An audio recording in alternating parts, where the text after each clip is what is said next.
Hi, welcome to C Programming Tutorials.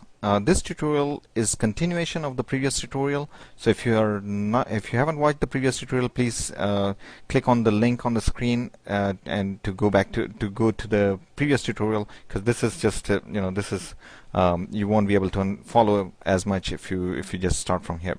So anyway, in the previous tutorial we were basically learning as to how to return values from a function. And as an example, we were basically writing up a function called a square, which takes one parameter and squares its value and then return it back to the caller. Okay, so and then we were looking at how to call this function, and here, excuse me, we have declared a variable a when assigned a value, initialized it to 2, and then we have declared an integer x, and then we have declared an result, and then x equal to square of a. This ends up in calling this function that we just defined, and since we passed a to it, the value of a, which is 2, gets substituted to the value of x in this dummy argument here. Okay, and this value of x for this function, for this particular call, becomes 2, and then it operates on that value. It will multiply 2 by 2, which is 4, and it will assign that value to result, and then return that value 4 to the caller. So this square is going to basically, it's like let me see, it's like okay, it's like this guy is going to throw out the value of 4 because the value of a was 2. Okay, so it will square this value and then throw out the value of the result of that square, and then we can catch it in some other variable here using the equal to statement. Okay, so this way the value of whatever the value that it returns is going to be caught here. Okay, or we could basically use square of a in an expression also. We'll see how. So this is what we are actually doing here. Okay, so let's see. So at this point the value of x will become 4. Now remember, this x is totally different from this x, because this x is defined in this scope and this x is defined in this scope. So this x has a totally different value, has nothing to do with the value of x here. Similarly, this result is totally different from this result because they are defined in two different scopes. Okay, so the value of x will become the square of a. Okay, you could even say something like this: result is equal to square of, and provide the number right here. Okay, square of 10. So what would be the value of result? It would be 100. Because after this call, which will basically here, the value of x will become 10, and then result will be computed by multiplying 10 by 10 and then returning the result back. Okay, and then you could do anything you want with the result. It's just like, it's any other variable with any other value. It doesn't matter how the value came from. Okay, it totally doesn't matter. Now, what other thing you could do is basically you could do something like this also. Result is equal to square of 2. What is it gonna be? So square, see what did I do here? Okay, let's not talk about this right now. Let's go step by step. Okay, square of 2 plus square of 3 plus multiplied by 9.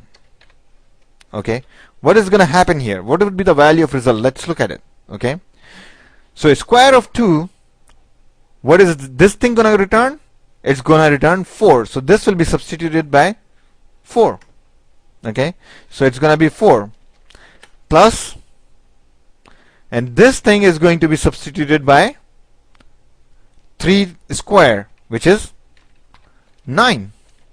Okay, and then this is multiplied by 9 as is. Okay, what do you think? What would be the result of this? Remember, precedence works on these operators. Okay, precedence basically defines which operator is going to be executed first if they are all in sequence. So plus and multiply are all in sequence here. Since multiplication has higher precedence than addition, this is going to happen first. So 9 multiplied by 9 is going to happen first, which would be 81. So 4 plus 81, and then equal to 4 plus 81 is 85. So the result, the value of result as a result of this statement will become 85. Okay?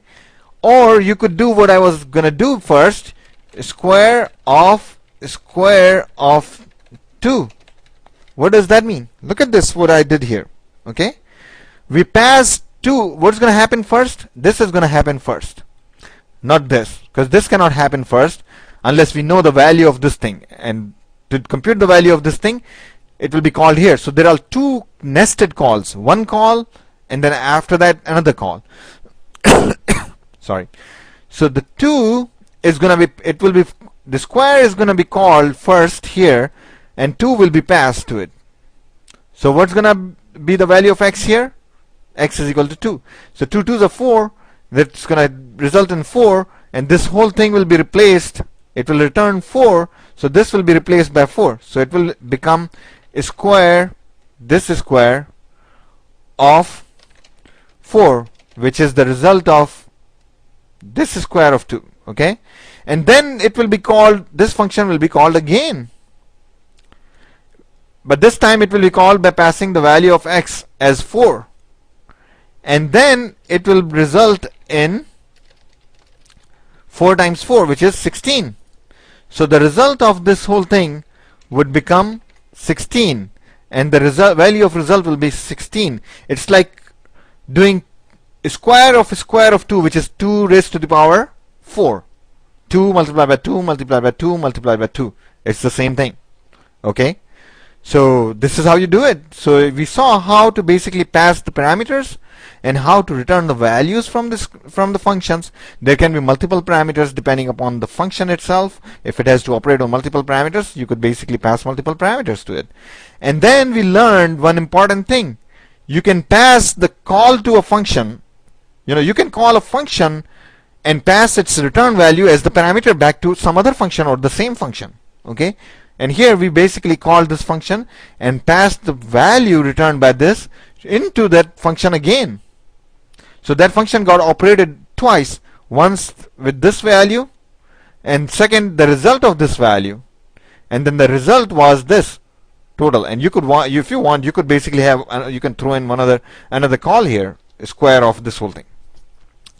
So this concludes this tutorial. So if you like this tutorial, I would really appreciate if you could basically give me a thumbs up on this video, or you basically click on the like link on the Facebook page, and please submit some comments or something so that I get some feedback, any kind of suggestions or anything, so that I can know what you guys think about this tutorial.